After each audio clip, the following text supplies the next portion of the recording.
the changes that went on in the South African motor industry last year and the issues with Isuzu, the KB became the D-Max. We've done a number of tests on the KB not that long ago, but you can see the face changed very slightly. This, of course, is the top of the range manual double cab version with the 3-litre 4-cylinder turbo diesel engine that puts out 130 kilowatts, 380 newton meters of torque. So it's certainly got all the power you want. Very, very neat lines, of course, 4x4. You can see the big wheels, the ground clearance, the running boards on the side, the bars, the roof racks, everything to tell you this is an upper market double cab Bakkie, and it lives up to it, I think. Isuzus have always been tough, they've always been strong, and they've always been popular for good reason. This is a good example. We'll check it out inside and on the road and you can see what I mean.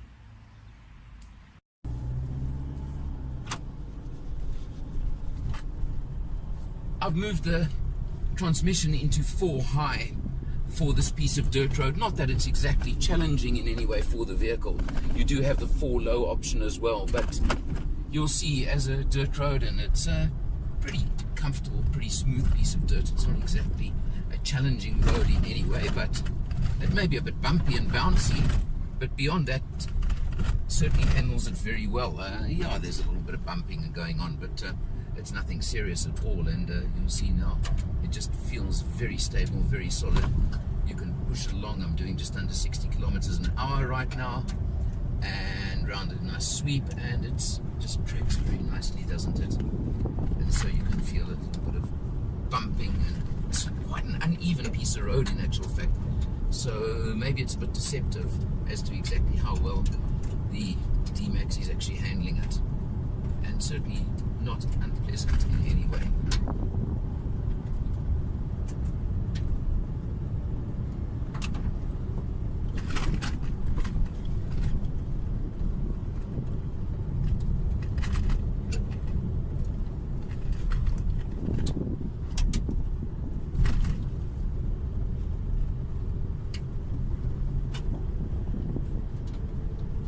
A little bit rougher as we come along over here, and you can feel bumping, bouncing, and I'm not even making that much effort to avoid. I'm just driving straight pretty much, and going through anything that comes my way with absolutely no sweat, no problem at all.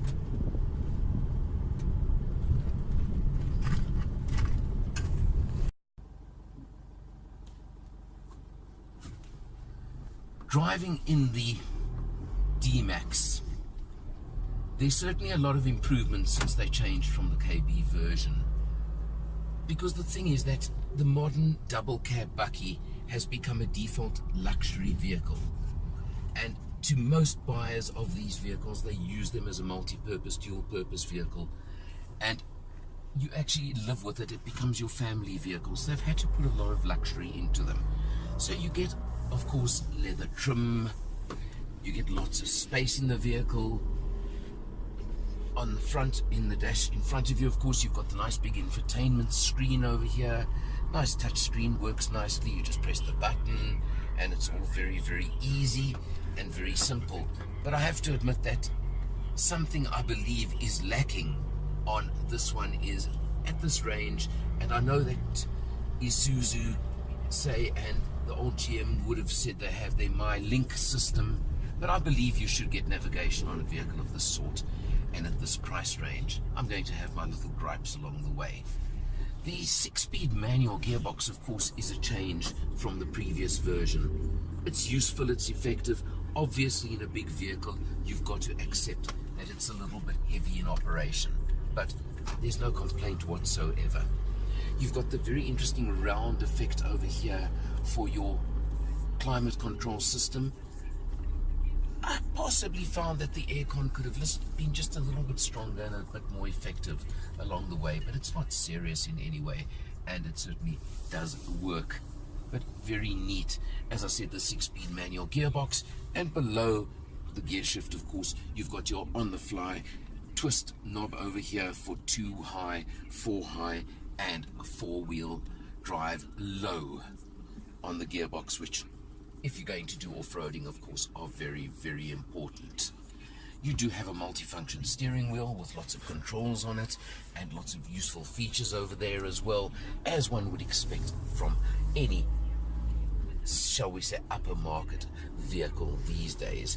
In front of the driver, on the dash, on the center, going over speed bumps, you do have, of course, your trip meter, and you can see we've done 392 kilometers on this test, and according to the vehicle's figures, it looks like we're averaging just under 10 liters per 100 kilometers, which I'd say is quite fair and quite average for a vehicle of this size and this type. Overall, something else that has changed with the change to D-Max spec is that they've definitely done work on the rear suspension. And although you're still allowing for a load on the back, which I don't know how many double cabs ever really do, but they certainly have improved the unladen, the empty ride, and the quality of the ride generally, whether it's on urban roads or on the freeway. And I found this vehicle, the new version, to be way, way smoother than it was on the previous KB. And I think that is a very big improvement and something that I really do appreciate on the vehicle, because as we all know, especially when you're traveling without loads, Bakkies and double cabs can just feel a bit ponderous, a bit heavy and a bit bouncy, and I haven't found that with this one.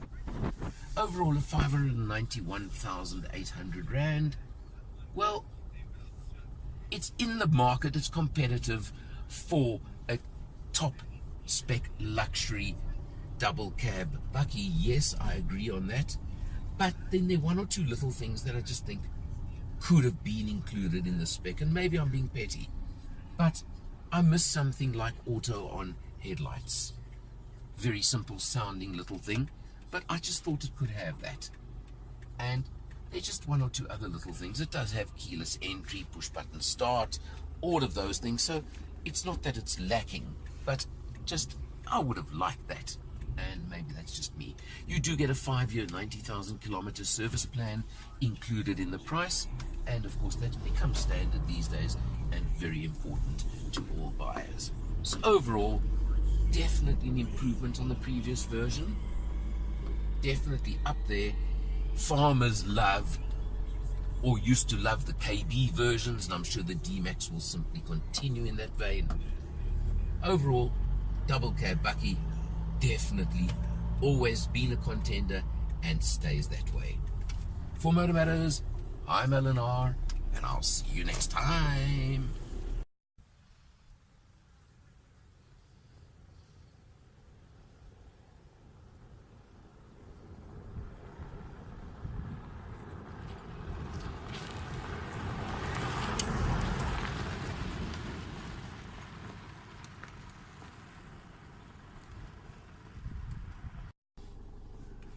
Of course, the other option in the D-Max 3-litre version is the automatic gearbox.